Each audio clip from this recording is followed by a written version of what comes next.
CPU অৰ্থাৎ central processing unit, যাক আমি প্ৰচেছৰ বুলিও কওঁ। আৰু CPU হ'ল কম্পিউটাৰ বা স্মাৰ্টফোনৰ মগজু। প্ৰচেছৰ বুলি ক'লে প্ৰায়ে কোৱা যায় নেন'মিটাৰ, যে 7 নেন'মিটাৰ 10 নেন'মিটাৰ প্ৰচেছৰ। এতিয়া নেন'মিটাৰনো কি? নেন'মিটাৰৰ ভেলু কেনেকৈ প্ৰচেছৰৰ এফিচিয়েঞ্চিত এফেক্ট পেলায়। প্ৰচেছৰৰ কথা ওলালে ডুৱেল কোৰ, কোৱাড কোৰ বা গিগাহাৰ্টছ এইবিলাক টাৰ্ম আমি নৰ্মেলি শুনা পাওঁ। আৰু CPU ৰিলেটেড টাৰ্ম আৰ্ম কৰ্টেক্সনো কি? আশা কৰোঁ ভিডিঅ'ৰ অন্তত গোটেইখিনি বুজি পাব। সকলো চাম এইটো ভিডিঅ'ত। Welcome to basic function. ভিডিঅ'টি চাই যদি আপোনালোকে অকণমানো কিবা শিকিব পাৰিছে, অনুগ্ৰহ কৰি চেনেলটো ছাবস্ক্ৰাইব কৰি দিব।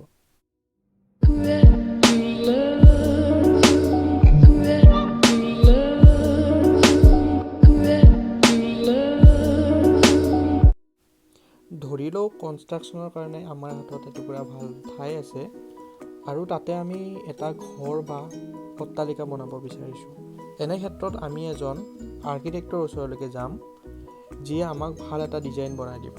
আৰ্কিটেক্টৰ সহায় নোলোৱাকৈ আমি নিজেও বনাব পাৰোঁ, বাট তেতিয়া হয়তো সেই ঠাইখিনিৰ প্ৰপাৰ ইউটিলাইজেশ্যন নহ'ব।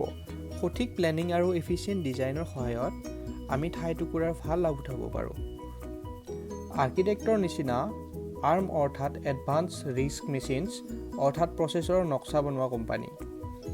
প্ৰচেছৰ ডিজাইন বনাব লগা হ'লে আৰ্মৰ ওচৰত যোৱা হয়। কৰ্টেক্স A7, কৰ্টেক্স A15, 55 আদি হ'ল আৰ্মে বনোৱা বেলেগ বেলেগ CPUৰ নক্সা। মাটি এটুকুৰাৰ ওপৰত বনোৱা অট্টালিকাটোৰ নিচিনা চিলিকনৰ ৱেফাৰ এটুকুৰাৰ ওপৰত ট্ৰেনজিষ্টৰৰ লগতে আন কম্পনেণ্ট এড কৰি CPU এটা বনাই যোৱা হয়। এতিয়া ধৰি লওক আৰ্কিটেক্টে দিয়া ভাল ডিজাইন বা স্কেটছৰ সহায়ত আমি এটা অট্টালিকা বনালোঁ আৰু অট্টালিকাটোৰ ভিতৰত আমি এটা অফিচ খুলিব বিচাৰিছোঁ।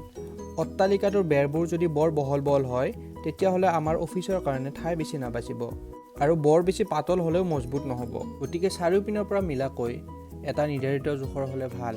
আমি শুনি অহা ইউনিট নেন'মিটাৰো তেনেকুৱা। বেছি নেন'মিটাৰ ভেলু মানে কম এফিচিয়েণ্ট, CPUৰ কাৰণে কম ঠাই, আৰু কম নেন'মিটাৰ ভেলু মানে বেছি এফিচিয়েণ্ট।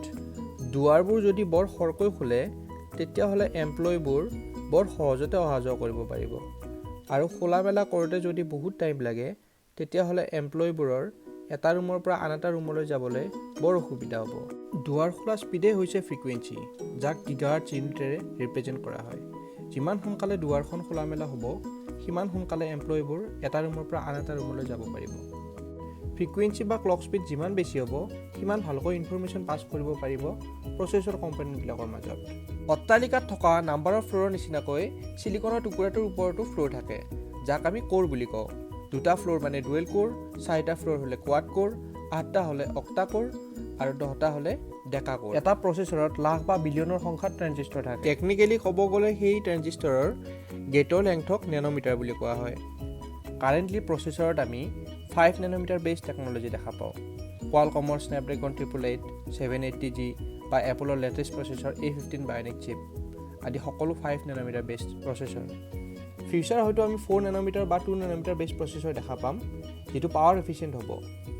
ভিডিঅ'টি শেষলৈকে চোৱাৰ বাবে ধন্যবাদ, আৰু এনেধৰণৰ টেকনিকেল বা এডুকেশ্যনেল ভিডিঅ' পাবৰ কাৰণে অনুগ্ৰহ কৰি চেনেলটো ছাবস্ক্ৰাইব কৰি দিব।